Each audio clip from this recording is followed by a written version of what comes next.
One of the biggest weapons that the deep state has is the public education system, or should I call it the government indoctrination system that identifies as an educational system when clearly it is not.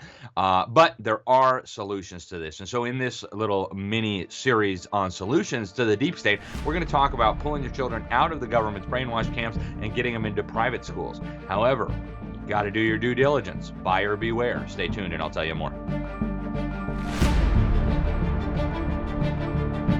So in 2019, I traveled all across the country on my Rescuing Our Children tour, and I gave a talk on the public education system in I think 40 something states. By now, it's been over 150 times, and even in some foreign countries.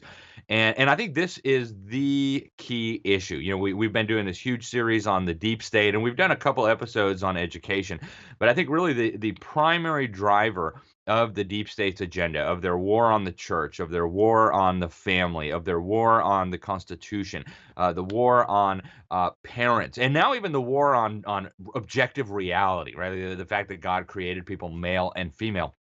The primary instrument moving us in this direction is the government school system, hands down, not even a close second. And that is what's driving so many of these other things. You know, is the liberalization of churches, the expansion of government programs. These things are all happening with the tacit approval of at least a big segment of our population, and that's because we have now had several generations of Americans indoctrinated and dumbed down in the public school system. And so, in one of our recent issues, we talked about homeschooling.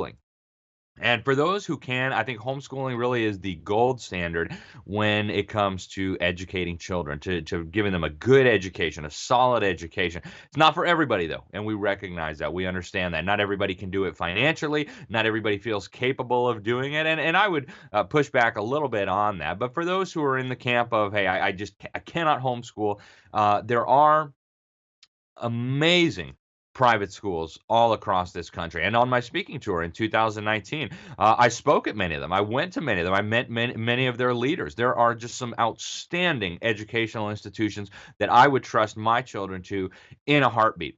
But on the flip side, there are private schools that are in some cases worse than the government schools. And that very much includes some of the most elite, some of the priciest private schools in the world, including some based in New York. The Grace Church School is one example. It's run by the Episcopal Church, and it is more woke than the government schools, believe it or not. It's pretty incredible. In Los Angeles, you have some really elite public schools that are now more woke than the public schools. And so, as parents, we need to be able to do our due diligence. We need to be able to look at these private schools and say, what are they doing? Is this a school that I can trust my children to?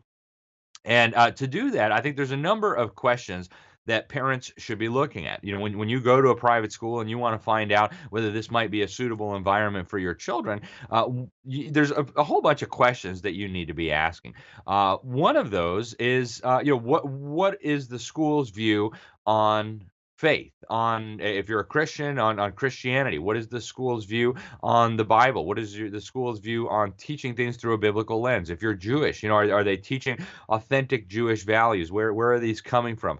Are there non biblical ideas coming into the curriculum?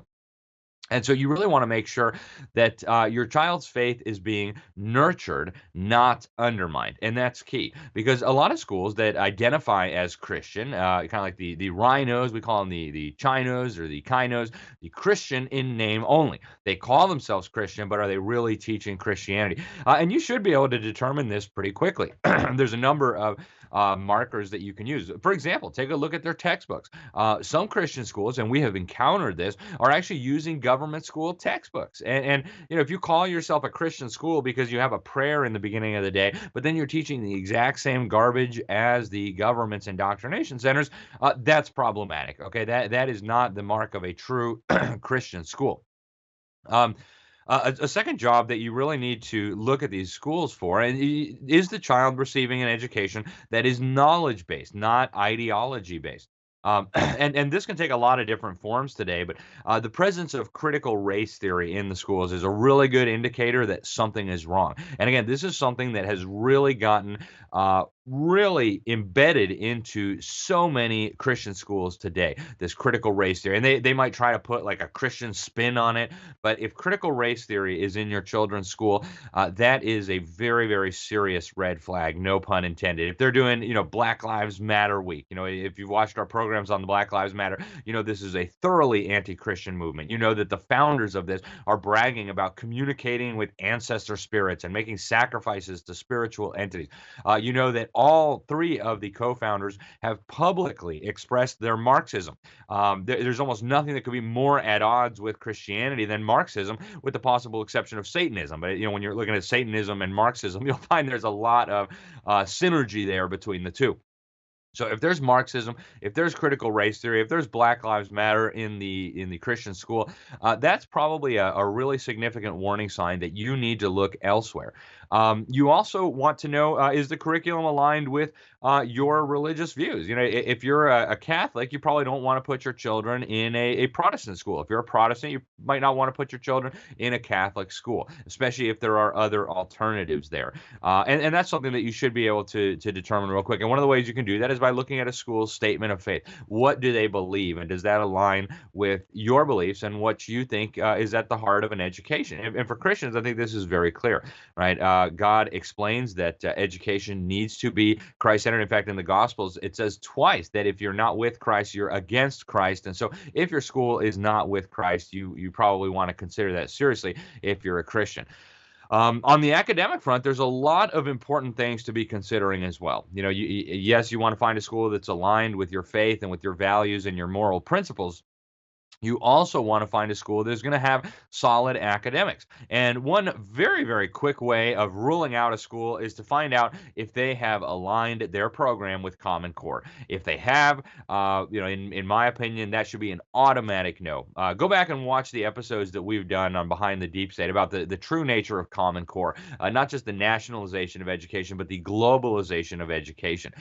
Bill Gates, who put up most of the money for Common Core, aside from U.S. taxpayers, this is a guy who signed an agreement with UNESCO, the UN's educational and scientific and cultural organization, just a few years before launching that project, where they agreed that they were going to globalize curricula and globalize teacher training programs and syllabuses and standards. So you really want to be aware of Common Core. And for Catholic schools, unfortunately, something like half of the dioceses in the United States have now adopted Common Core for their Catholic schools. So if you're looking for a Catholic school for your children, one of the things that you want to find out is, are these Catholic schools aligned with Common Core? And if they are, you really want to reconsider, in my opinion, right? If your children are going to be learning the same exact material that they're learning in a public school, why are you going to spend money on that, right? Why are you going to pay thousands of dollars to have your children miseducated in the same way that victims of government schools are?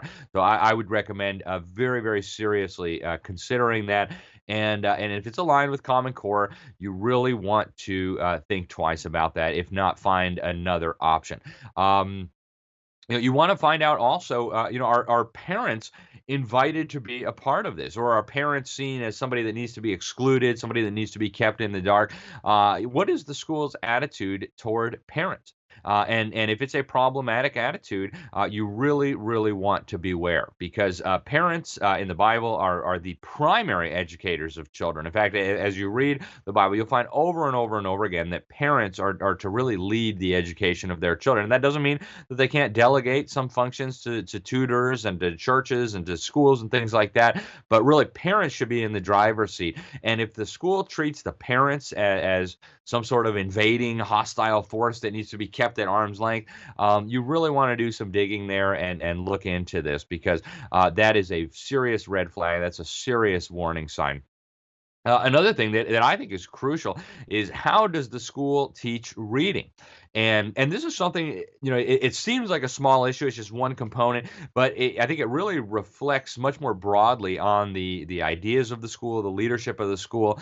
My colleague, the late Dr. Sam Blumenfeld, he and I wrote the book Crimes of the Educators. He spent 60 years of his life dealing with this issue because it was so important. What he found out was that the methods being used in the public schools and increasingly in a lot of the private schools to teach reading actually handicap the children.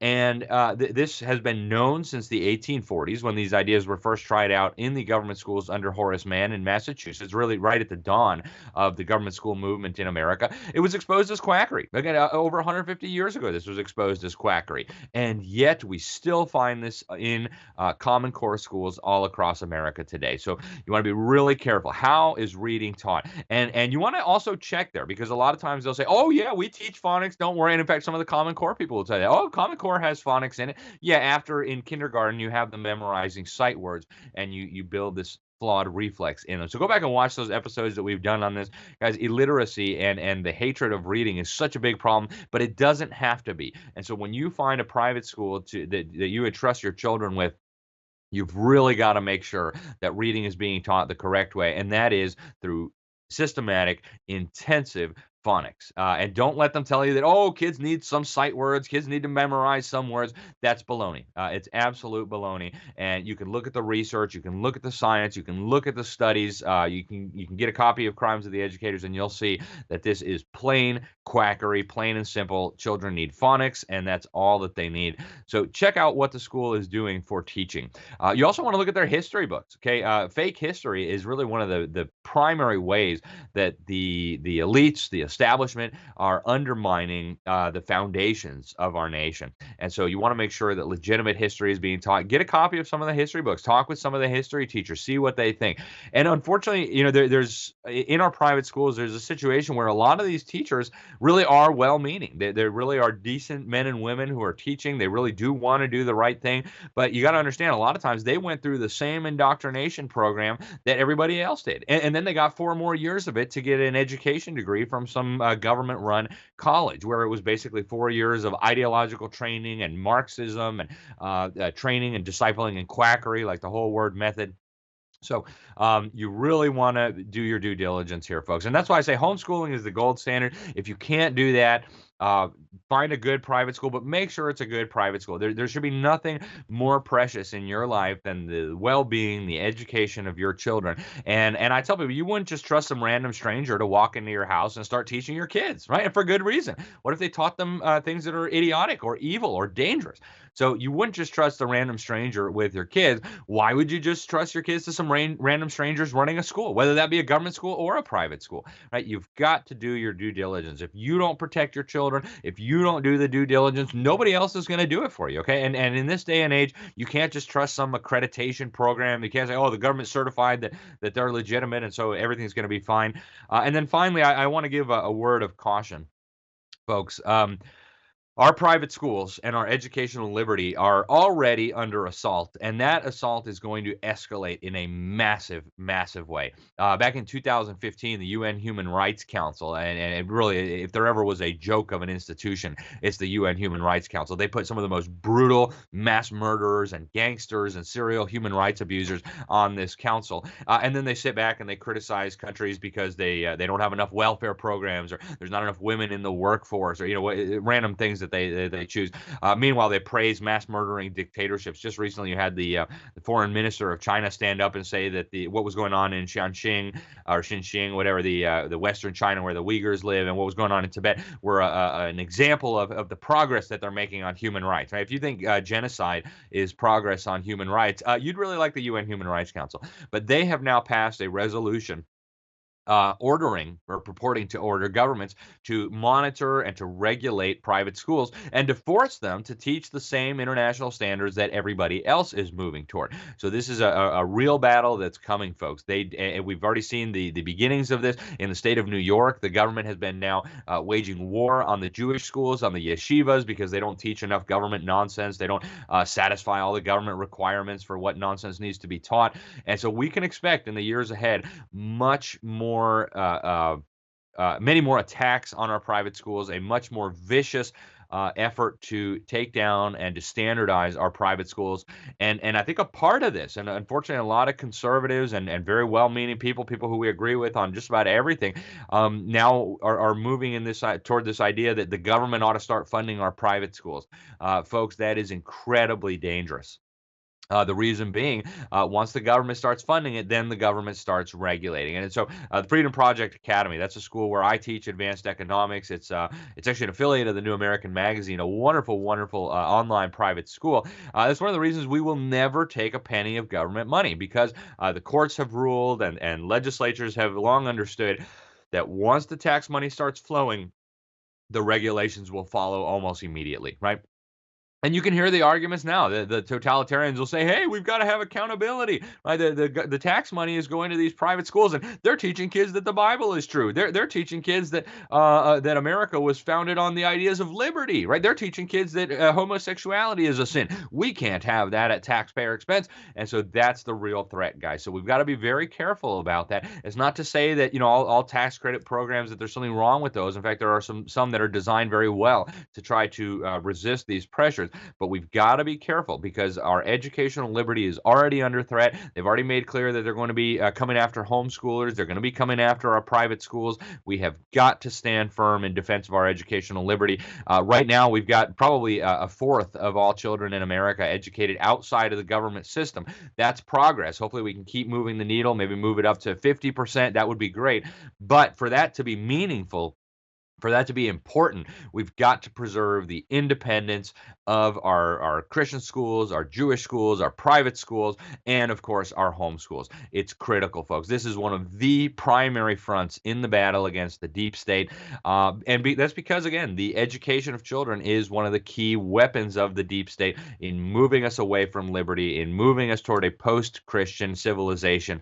Very, very important battle, guys. So thank you guys so much for watching. My name is Alex Newman. You're watching Behind the Deep State, and I hope that this has been useful to you. Share it with people out there. Yeah, you know as well as I do, a lot of people out there are interested in these topics. Millions and millions of parents are pulling their children out of the